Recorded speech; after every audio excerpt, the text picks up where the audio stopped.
Sometimes people reach out to me in a state of disturbance.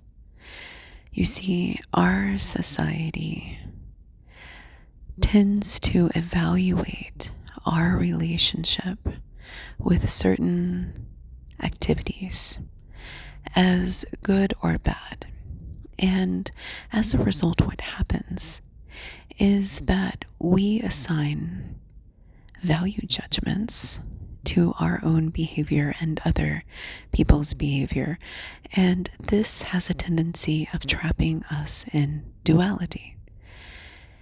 And what I have observed is very often it is the relationship between us and that activity that determines our state of well-being, and sometimes, not all the time, I don't want to oversimplify this because it actually is a very complex issue, but sometimes it plays into a sense of powerlessness that we have to execute in our life as a karmic lesson to overcome. You see, nobody ever looks at a monk who meditates all day and calls the monk addicted. Nobody ever looks at somebody who meditates all day and tries to send them to rehab. But think about this for a moment. Meditation in of itself actually changes consciousness. You go into an altered state of consciousness. You know, the Guru Sadhguru says famously, I don't need drugs because I meditate. And experienced meditators will actually dampen their nervous system. It's so beautiful when we come to these realizations. They will dampen their nervous system almost as though they are on a downer, almost as though it in of itself is medicine. And in fact, if you go too deep into meditation, you cannot operate heavy machinery. Think about that for a moment. Why is it that certain classes of consciousness altering modulators, drugs, substances, etc., why is it that we call some of those bad and some of those good?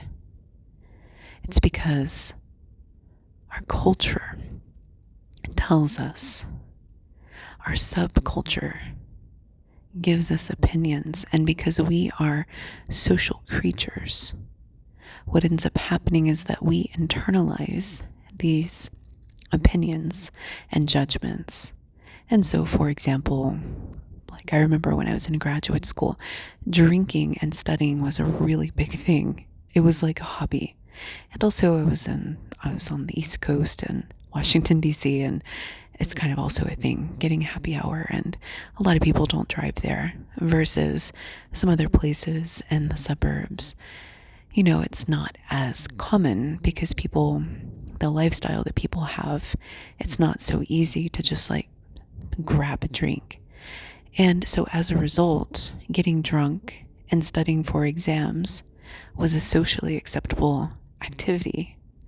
But in other places, other schools, like let's say, well, it doesn't matter, you get the point. So our subculture will create these frames of what is okay and what is not okay. And when you're in different parts of the world, like Southeast Asia versus, let's say, Costa Rica, the relationship with partying and drugs is very, very, very different. I believe it is Southeast Asia that you can get thrown in jail for like the rest of your life if you are caught with minute, relatively speaking, in other parts of the world, minute quantities of things like marijuana, which is legal in other parts of the world. And so, obviously, when we start to examine these relationships and these opinions, then we start to see how some of those get inserted on top of people when we see them engaging in certain behaviors. Like, for example, did you know that in shamanic practices, smoking tobacco is considered a sacred practice?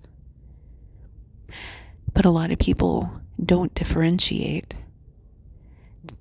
sacred tobacco from commercial tobacco or any sort of sacred use for tobacco whatsoever. Just like in some places, drinking cacao is a sacred act. It is a sacred ceremony. Versus in some parts of the world, cacao powder is just used for making cakes or hot chocolate. If you add a lot of sugar, of course. So now we're starting to see that it is an illusion. Our experience with certain conscious modulation technologies is what I like to say. Mushrooms, for example, cannabis, alcohol, etc. These are actually tools for understanding the self, tools for gaining insight. You know, even MD, ecstasy, is now being revitalized as a valid tool for helping people to overcome PTSD and other psychiatric disorders. Whereas back in the day, if you went around talking about ecstasy, it meant that you were in the raving, clubbing scene. Or in the early days, it meant that you were in a therapist's office under controlled situations, healing your intimacy wounds with your partner. We need to have compassion for those who are suffering with addiction, because addiction is a real phenomenon. There are many, many, many people that struggle with substance abuse disorders. There are many people that put themselves in life or death situations. And there are other people that need to deeply understand their relationship to substances. I remember, and I've mentioned this before because it was absurd. I remember when I was in Costa Rica, and I don't know what it was. I started craving peanuts like crazy. So I would go to the store and I would buy peanut butter at first. And I was eating so much peanut butter. I was like, this cannot be healthy. This cannot be healthy. Also, it was really expensive. Peanut butter there was very expensive. It was imported in. Anyway, and I couldn't get enough peanuts. So I started buying peanuts by the kilo. And I would seriously go through this huge container of peanuts like every 3 days. I was eating an obscene amount. Nobody tried to send me to rehab because of my relationship to peanuts. And I was responding to a very intense craving for legumes. I don't know if I had a deficiency. I'm not quite sure. But after the peanuts, then I went on a black bean and quinoa and turmeric kick for a while and ate an absurd amount of black beans every single day for weeks. So similarly, when I was smoking, people would have, or not similarly, rather, people would cast their judgments on me. Even though we were all conscious, right? Because they couldn't differentiate addiction from usage. And by this point in my own personal journey, I was very acutely aware of everything that I was consuming. And it was actually a mindfulness tool and practice for me. And it was unbelievable the number of people that would put pressure on me to shame me into feeling a certain way about my relationship to smoking, because they didn't see it as a tool, because they had been conditioned that it's always bad. And even when engaging in conversations like this is modulating the nicotinic acetylcholine receptors, technically speaking, if you want to talk about the neuroscience, and I believe that that has an important physiological effect that I need at this moment in time. By the way, I don't smoke anymore. And I don't have any issue with other people smoking, versus when I was addicted at one point in my life, and I did struggle with that. Then it was a battle, and I couldn't even be around people that were smoking or drinking because I would relapse. Now, I want nothing to do with cigarettes. I want nothing to do with alcohol. Just to show you how the relationship changes when you start to consciously work with different substances and tools intentionally and mindfully. So what happened was that I started talking to people about it and then challenging their views, and didn't make a lot of headway. So I just let their judgments roll off of me, because I could see that they were projecting their own everything, their own programming on me. And it's not common to see somebody on the spiritual awakening journey smoking or drinking or whatever it is. And so when I would meet other travelers who would have their own unique relationship to substances, I felt this sort of kinship with them, even if their template was different from mine, because I understood that they were exploring. I understood that there was value to what they were doing, and I still saw them as conscious beings. Now, where this gets a little tricky is when there is a misalignment. This is very, very important, and this is what I help clients with. When there is a misalignment with the internal authentic self and the outward decisions. And this is where a lot of people get trapped in quote unquote addictive cycles. And I have clients that reach out to me struggling with addiction.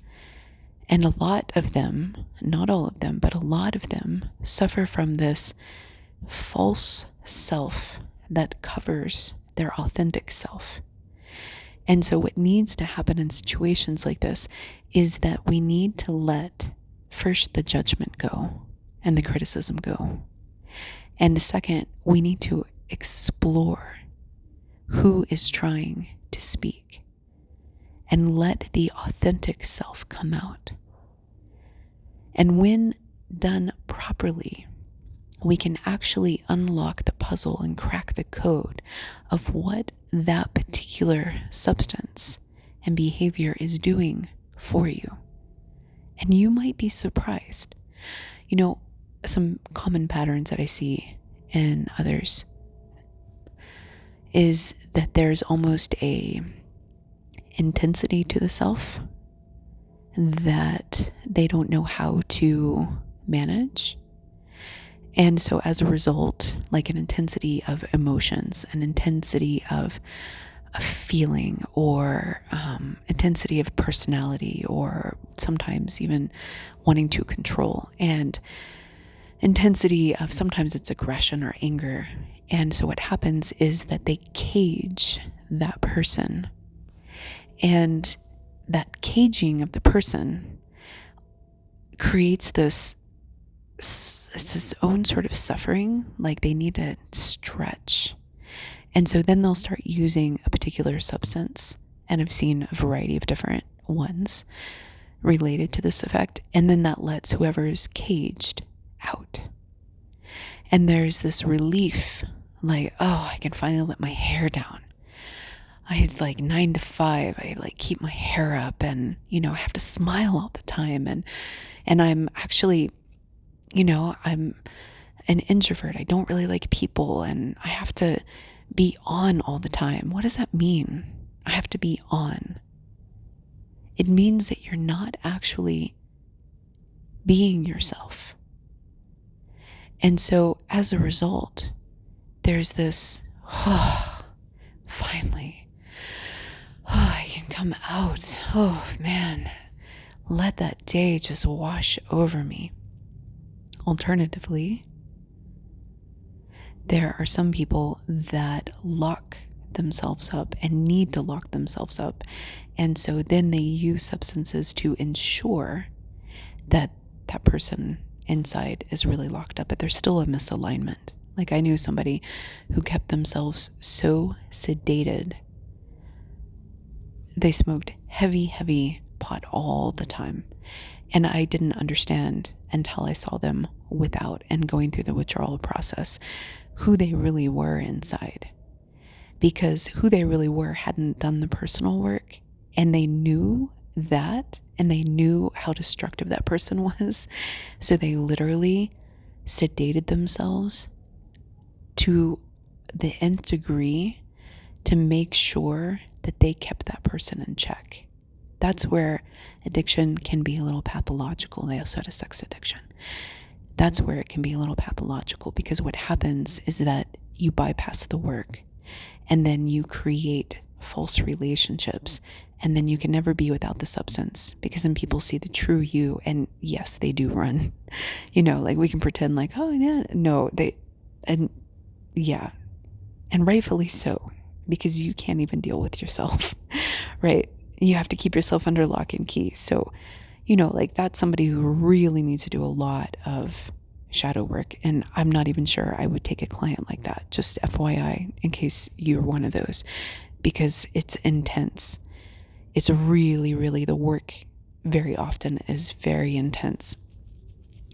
So what I do like to do is help people out, especially if you see the world differently. You've always been a little different and you've struggled to fit in.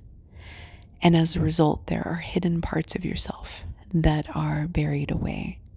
And then you find yourself using certain substances and not understanding why. That is a great time to explore with a shadow work coach like myself. You can also do it on your own. I did it on my own.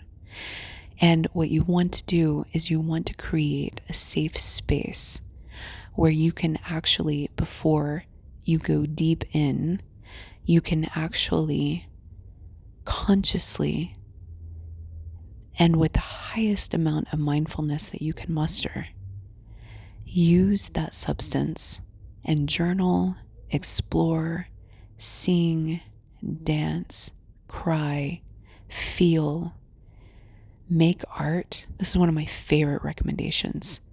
Make something. Just make something. Creative, self-expressive. And what you'll find is that, especially if it's like edgy, right? Let's say, like recently I had a recommendation that I had to give somebody that was like, make ugly art.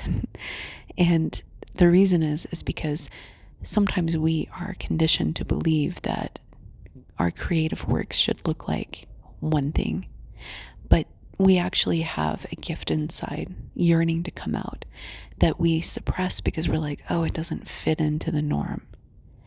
And so that's when using substances can actually be very healing, because it allows you to break past the walls of inhibition.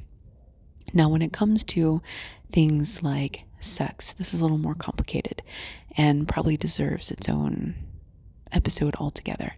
Because what you need to do if you do suffer from a sex addiction is you need to understand where the intimacy wounds are and where the holes are being plugged and the repetitive cycles. And the one thing I will say about this is that the binge cycle is real. And the binge shame cycle can be debilitating and can be incredibly destructive for your relationships. So if you're one of those, please reach out to me privately one-on-one, because it's harder to make blanket recommendations. It is possible to work through it. And the key is to really heighten the mindfulness to really bring out the soul, to really understand what you're actually yearning for, because sometimes it's a substitute for a lack of actual connecting at a soulful level. And sometimes it is a priming and conditioning of the nervous system to feel a certain way as a result of release, as a result of self-soothing, but you're not actually tapping into the deeper emotional expression of yourself because you haven't learned how, or you haven't felt safe enough. So as a result, it's like swapping chocolate for water. And you're never really satisfied. Not really. So listen, I am a reality shifting and shadow work coach. If any of these patterns resonate with you, and if you feel any sort of resonance to work together, then please reach out to me at sacredjourneyproductions@gmail.com. And by the way, I do know somebody who has heavy usage with a certain substance, and they say they don't have an addiction, and I believe them, because heavy usage does not always indicate addiction.